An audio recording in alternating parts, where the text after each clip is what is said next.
Assalamualaikum warahmatullahi wabarakatuh. Hai semuanya, perkenalkan nama saya Salwa Al-Mukarramah dari kelas BC 243 dengan NIM 2404075111040. Nah, pada pertemuan kali ini saya akan membahas mengenai pembelajaran lapisan pada atmosfer bumi. Nah, media pembelajarannya sudah ada di sini. Nah, apa itu lapisan atmosfer bumi?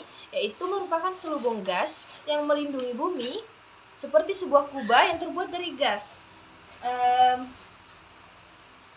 Dan apa saja bagian-bagiannya?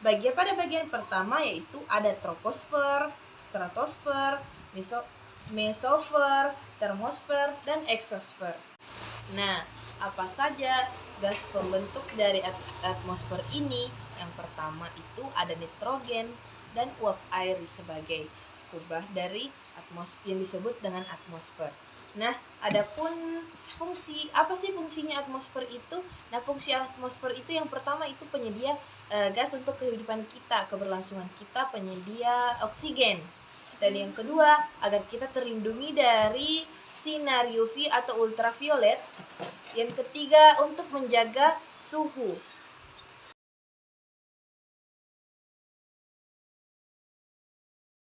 Pada lapisan pertama itu disebut dengan troposfer.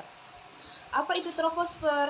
Yaitu lapisan terendah dan tempat terjadinya itu semua cuaca, termasuk hujan, angin, ataupun badai.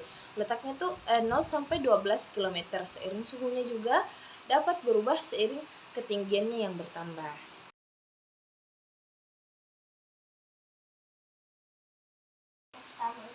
Lapisan kedua ada stratosfer yang terletak di atas troposfer yang membentang dari jarak 12 hingga 50 km.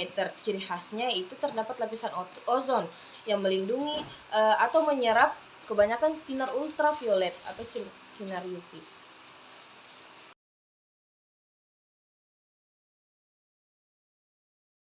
Pun lapisan ketiga yang disebut dengan mesosfer. Apa itu mesosfer?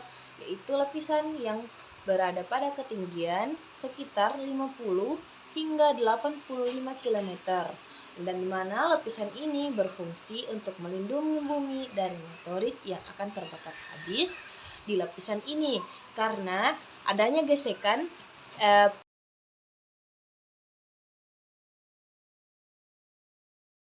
suhu pada lapisan mesosfer sehingga kembali menurun seiring ketinggiannya. Adapun lapisan keempat yaitu termosfer. Bisa juga disebut dengan ionosfer, yaitu lapisan keempat yang membentang dari sekitar 85 km hingga 600 km. Suhunya bisa sangat tinggi akibat adanya penyerapan radiasi berenergi tinggi.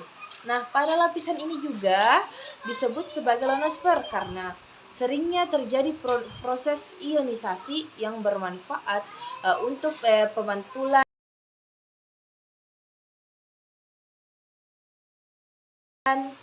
gelombang radio dan tempat terjadinya aurora. Ini auroranya. Ada lapisan terakhir yaitu eksosfer. Lapisan ini lapisan paling luar dari atmosfer yang dimulai dari sekitar 600 km membentang secara bertahap bertransisi juga menjadi ruang angkasa, di mana kepadatan gasnya sangat rendah dan gaya gravitasi buminya juga sangat lemah. Nah, sekian penjelasan dari saya mengenai lapisan atmosfer yang terdapat pada lapisan atas bumi. Terima kasih. Wassalamualaikum warahmatullahi wabarakatuh.